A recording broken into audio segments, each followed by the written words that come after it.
un texto dentro del capítulo que hemos leído. El capítulo siguiente tiene una expresión que resume lo que quiero comunicar esta mañana. Esta era ya la tercera vez que Jesús se manifestaba a sus discípulos después de haber resucitado de los muertos. En el capítulo 20 que hemos leído había unas expresiones muy claras. El primer día de la semana vienen al sepulcro para ungir a Jesús. Después por la noche del mismo día, es decir, del día de la resurrección, el domingo, estaban reunidos los discípulos y Jesús se puso en medio. 8 días después estaba Tomás y nuevamente vino el Señor y se puso en medio y les dijo: paz a vosotros. Y por tercera vez leemos en el versículo 14 del capítulo 21 que después de la Pascua, por tercera vez, Jesús se puso en medio de ellos. Antes, para iniciar en el pensamiento, quiero hacer una referencia a la microbiología, con permiso, Sonia, porque naturalmente no es mi campo. Pero sí quiero hacer una reseña a algo que sucedía en el siglo XIX. Hemos visto en algunas fotografías, dibujos, escenas, cómo se operaba antiguamente, aquello de con el hierro caliente, tomaban en la herida, abrían, cortaban, cosían, y efectivamente esto era bastante eficaz, pero se daban cuenta que todo aparentemente bien, y de pronto surgía algo raro que no sabían qué, la infección, el pus, etcétera, y les sorprendía y el enfermo se moría, ¿no? Hasta que un hombre llamado Pasteur un día descubrió eso que son unos microorganismos, microbios, una vida pequeñita que surge, a pesar de todo, cuando se han hecho todas las curas y todas las acciones necesarias para el tratamiento de las heridas, pues surgía eso que se llama infecciones, y que nosotros hasta entonces no conocíamos, y que él descubrió que había que desinfectar aquello. Y a partir de entonces, lo que es el proceso de esterilización es tremendamente importante para que no haya recidivas y para que las heridas realmente se curen. La vida esa era tan sumamente minúscula que no se veía, pero sí destruía los cuerpos. Un poco después, un hombre que se afanaba en estudiar y no salía del despacho, la mujer le dio un día la comida y estaba tan absorto en lo que estaba haciendo que la deja a un lado y sigue. Y a los 2 días descubre que la comida que había tenido su mujer que daba pena. Pero la mira y descubre que en eso que era aparentemente desechos y basura, había una vida que se estaba moviendo. Este era Fleming y había descubierto la penicilina. Vida que no se ve, pero vida tremendamente activa. Y no es este mi punto. El punto que quiero reflejar es que Pasteur y Fleming significaron un cambio importantísimo en la vida y la historia de la humanidad, porque realmente a partir de entonces se tratan las infecciones, se evitan todas esas cosas desagradables que tienen como consecuencia pues los efectos de las bacterias y los microorganismos, y también se empieza a tratar aquellas cosas a través de la penicilina que han servido para renovar un aspecto de la medicina importantísimo y por lo tanto en la vida. Son nombres que marcan historia. Y hay acontecimientos en la historia que marcan la vida de verdad. Y posiblemente el hecho más impresionante y de mayor trascendencia en la historia es la resurrección de Jesucristo. No me pidáis que la explique, no hay explicación. No me pidáis que explique multitud de cosas que la mente no puede entender. Hay muchas cosas que usamos en la vida que no entendemos, que sí, nos llenamos de información y de estudios, claro que sí. Podemos estudiar una manzana de todas las maneras, por las características organolépticas, por la forma, por el color, por el tipo, por las propiedades que tiene, por todas las cuestiones, y quedarnos sin manzana como no la comamos. Es cuando tomamos la manzana, cuando empezamos a sentir algo que no tiene que ver con el pensamiento, sino con la vida misma, y comenzamos a apropiarnos de ella. Y precisamente con la resurrección, esos 8 días después, es lo que me hace pensar esta mañana sobre aquellas cosas que después de la resurrección, o a consecuencia de la resurrección, marcaron señales inequívocas del hecho de la resurrección. La primera cuestión es el domingo. El domingo es una institución cristiana, pero es post-resurrección, es la consecuencia de la resurrección. El domingo celebramos el Día del Señor, la resurrección del Señor. Anteriormente, los judíos tenían toda una lucha extraordinaria para defender, propagar y acentuar el respeto al sábado, el temor al sábado, el cuidado del sábado de una manera rigurosa. Trataban del sábado. Después veremos que el Señor sale al paso de esto, pero antes sí que nos conviene recordar qué significaba el sábado, porque el sábado no lo instituyeron los judíos, sino que fue una donación del Altísimo para establecer en función del pacto ese pueblo que tomaba la característica de celebrar el sábado para dar un poco de estructura a su adoración, a su culto y a su pueblo. El sábado es el último día de la creación, el 7º día de la semana, el día en el cual dice que Dios terminó de hacer la obra y contempló lo que había hecho y vio que era bueno. Y por lo tanto, le da la marca al sábado para celebrar la creación, es decir, el triunfo del Creador sobre el desorden. Había tinieblas, había desorden y se establece el orden de la existencia. Habría toda la tierra cubierta de mares y el Creador separa las aguas para dejar lugar a la tierra. Celebra eso que es la obra de creación del Dios que ha actuado en el universo para dar lugar también a la vida humana. Celebra no solamente esa obra de Dios, sino también las consecuencias prácticas para la relación humana, para la relación social. El sábado es la primera conquista social de la humanidad, es el pronunciamiento de la justicia social en las tablas de la ley. Es decir, es el día en el cual los esclavos y las bestias, el burro y la criada, sin comparaciones, tenían la posibilidad de estar libres, no tenían que trabajar. Tenían justamente un principio de justicia social en el cual les daba la libertad un día a la semana. Y esto, natural, en la Sagrada Escritura tiene muchas consecuencias que no vamos a analizar, en el libro de Amós especialmente. Y había una cuestión también en el sábado que les estaba dando pues toda la fuerza para reunirse y para esperar y celebrar la gloria del Señor. No había muchos aspectos derivados del sábado, por eso los judíos eran celosos para guardar el sábado. Ahora también buscaban subterfugios para evadir las leyes que ellos mismos habían creado. Se habían impuesto una cantidad de obligaciones con respecto al sábado que les asfixiaba. De tal manera que buscan subterfugios.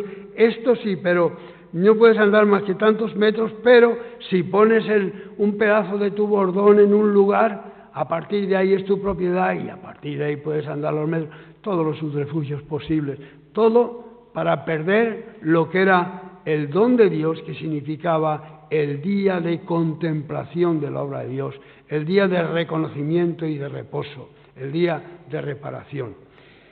Jesús va a dar la vuelta y, como veis, dice siempre en el Evangelio que el sábado es un don de Dios para que los hombres sean felices, para que los hombres tengan libertad, para que los hombres descubran la creación de Dios. Y por esto actúa en el Evangelio usando el sábado para curar, para beneficiar al hombre, lo cual era una herejía para los fariseos. A pesar de todo, Jesús da esa pauta. Ahora, esto era de obligado cumplimiento, ¿verdad? Pero la resurrección cambia las cosas. El domingo es una institución cristiana producto de la resurrección. La existencia del sábado transformado al domingo, ese cambio que se opera en el calendario, tiene dos aspectos muy significativos. Uno, que hay una nueva era, es decir, que hay una influencia de tal magnitud, una importancia de un hecho tan trascendental que cambia el orden del calendario para establecer justamente el domingo como el primer día de la semana, para indicar de otra manera esa nueva semana de la creación. Colosenses 1 es fantástico en esto, donde nos habla justamente de esa obra de Jesucristo metido en la creación mediante la redención, para la redención del universo que habla Romanos 8, es ese contenido glorioso que aparece en la obra de Jesucristo. El domingo va a celebrar la resurrección de Jesús, el día del Señor.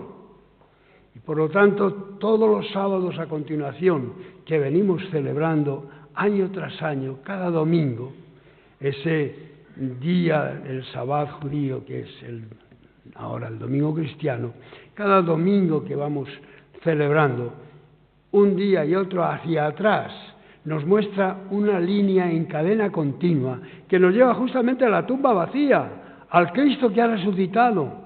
Cuando la Iglesia se reúne el domingo es para celebrar el día del Señor, es decir, la victoria de Cristo sobre la muerte y sobre las tinieblas. Y la existencia del domingo es una evidencia realmente de ese triunfo de Jesucristo. La tumba vacía, podemos ir y ya ni siquiera sabemos dónde está. Las apariciones de Jesús en Galilea, en Jerusalén, eran tan puntuales que ni siquiera se podían explicar. Era la experiencia de aquellas personas. Pero la existencia del domingo nos demuestra el día, el momento en el cual Cristo resucitó. Esto lo tenemos en referencia en los Evangelios. Precisamente los Evangelios son un producto de la resurrección. La resurrección no es una consecuencia ni una creación de los Evangelios. Los Evangelios se escribieron precisamente por la que había una resurrección que contar. Es decir, los estudiosos varían en sus criterios acerca de cuándo se escribieron los Evangelios. Hay una labor preciosa, muy elaborada, para buscar exactamente lo que se llama la palabra auténtica de Jesús dentro de los Evangelios, y se trabaja muchísimo en esto, hay mucho encanto, al menos me apasiona. Hay muchas discusiones si se escribe la fuente primera, la segunda, si Marcos, si Mateo, si se escribe en el 50, en el 60, en el 70, en el 80.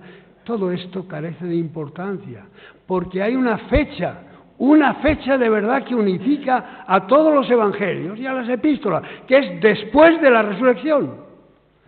No hay nada escrito antes de la resurrección, y no se habría escrito nada si no hubiera resurrección. Si Cristo hubiera quedado en la cruz, no habría evangelios, no habría epístolas, no tendríamos justamente el Nuevo Testamento. El Nuevo Testamento, las epístolas, los evangelios tenemos porque hubo resurrección. Ahora, los escritores del evangelio no escribieron historia como nosotros queremos leer. Luego veremos un poco específicamente a Juan, pero los escritores del evangelio escriben bajo esa luz de la revelación, de la inspiración de la resurrección de Jesucristo. Y escriben muchos años después. Es que no les importa, no tienen nada que escribir, tienen algo que viven y que pueden transmitir. Y al cabo de muchos tiempos, los escritores dijeron, bueno, ¿por qué no ponemos por escrito para que otros, como veremos en Juan, para que otros puedan también participar de nuestra experiencia? Y nos dicen algo acerca del Señor Jesús en base de la luz de la resurrección. Todo lo que tenemos es la experiencia de cristianos que habían experimentado la resurrección de Jesucristo en sus vidas y dejan constancia en los evangelios de aquello que Jesús comenzó a hacer, a decir, es decir, a darnos el mensaje de Jesús que consiste en Jesús mismo. Hay esa nota extraordinaria de los evangelistas y de las epístolas, cuyo único objetivo es que creamos en Jesucristo. No que las epístolas sean infalibles, no hay en ningún sitio dicho eso, sino que creamos en Jesucristo, el Hijo de Dios. Veremos un poquito más, pero lo que sí es verdad es que la presencia de los evangelios entre nosotros es una constatación de que hubo una resurrección que tenían que contar, y la contaron. La tercera cuestión es que la Iglesia misma es un producto de la resurrección. Yo creo que las citas de Mateo son posteriores, pero no vamos al análisis que no importa tampoco. La Iglesia surge porque ha habido una resurrección. Y los discípulos nos damos cuenta que estaban reunidos en el aposento alto y están allí descompuestos. Fijaos la diferencia. Si Cristo se hubiese quedado en la cruz, a lo mejor algún discípulo habría escrito: qué pena. Lo que los discípulos de Emaús nos dicen, con tantas esperanzas, con tantos buenos deseos, con tantos buenos proyectos, pero se ha muerto. Fijaos, Xenofonte, ¿verdad? Xenofonte y Platón escribieron de Sócrates. Sócrates es el gran personaje de la antigüedad. Y recogieron todo lo que pudieron de sus escritos, o sea, al menos de sus conversaciones, de sus diálogos, de sus ideas, pero en ningún sitio encontramos una declaración de que Sócrates les había defraudado porque había muerto. Es lo que esperaban, pero no esperaba eso los discípulos. Los discípulos esperaban algo más. Naturalmente, cuando aparentemente se encuentran que es una realidad su muerte, están completamente desconcertados. Hay un desengaño profundo. Esto no es lo que corresponde. Esto no ha sido el fundamento de nuestra esperanza y de nuestra vida. Lo vemos en los discípulos de Emaús de una manera muy claramente reflejada. Y en ese momento están en el aposento alto, reunidos, llorando, las puertas cerradas por miedo, y Jesús se pone en medio. Y esta es la experiencia permanente de la Iglesia, del grupo de cristianos que está adorando, y Jesús se pone en medio, porque donde 2 o 3 están congregados en mi nombre, yo estoy en medio. Y esta ha sido la experiencia cristiana siempre. Pero no había iglesia todavía, había grupitos de cristianos en una casa o en otra, no importa, porque en la iglesia lo que importa es Jesucristo. Él es el centro a través del cual se forma el pueblo de Dios, a través del cual se forma su cuerpo. Y esta es la escena que aparece en los evangelios. Estando reunidos, Jesús aparece. No, ¿por dónde entra? ¿Qué cuerpo tiene? ¿Y quién sabe esto, hermanos? Las puertas cerradas, las paredes macizas y Cristo en medio de su pueblo. Espero verlo en el siguiente punto. Pero la Iglesia tiene un problema, hermanos, y es que somos 2 iglesias. La Iglesia de los santos que están en la gloria y los santos que estamos en la tierra. Algunos confunden y piensan que todos los santos que están en la tierra tienen que ser como los santos que están en el cielo. Y naturalmente crean un tipo de iglesia que es todo menos la iglesia de Jesucristo. Son las normas farisaicas, el estilo de vida ritualista, etcétera, pero le falta justamente la vida de Jesucristo. Fijaos, Jesucristo tiene en su iglesia un hombre al que le dice: quítate de mí delante, Satanás, que te estoy viendo, que Satanás está dentro de ti. Se lo dice a Pedro, porque la iglesia no está hecha en la tierra de la gente del cielo, está hecha de la gente de la tierra. A la gente de la tierra, Jesucristo aparece, y aparece en el pasaje, ¿verdad? Se puso en medio de ellos, ¿qué hizo? Les enseña las manos agujereadas. Es decir, las muestras del sufrimiento, del dolor, de la crueldad humana, de toda la bestialidad que se podía haber puesto contra Jesucristo. Naturalmente puedes recordar a Pedro lo cobarde que había sido. No, no era su intención. No, porque la intención es paz a vosotros. Fijaos la imagen, los agujeros del sufrimiento anunciando la paz. Este es el mensaje cristiano. Este es justamente el Cristo que recibe la Iglesia. Como dice Apocalipsis, el Cordero que está de pie, resucitado con las marcas, las huellas del sufrimiento.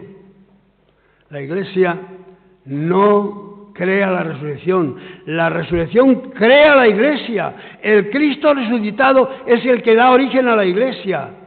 Y la Iglesia, si miramos en la historia, el efecto de la Iglesia ha sido un efecto transformador, renovador, de movimiento permanente. Sí, es verdad que la Iglesia, como he dicho, está en dos planos y trabajamos con gente a las cuales, como pasa con Pedro, al cual el Señor Jesús le enseña las manos y le dice paz y le perdona, porque es el perdón lo que está renovando constantemente los corazones de la Iglesia. Es ahí donde encontramos justamente esa Iglesia, a pesar de su fragilidad, a pesar de su debilidad, la encontramos con una permanencia en la historia, con un deseo de querer hacer las cosas bien, como dice Pablo, aunque la carne es flaca.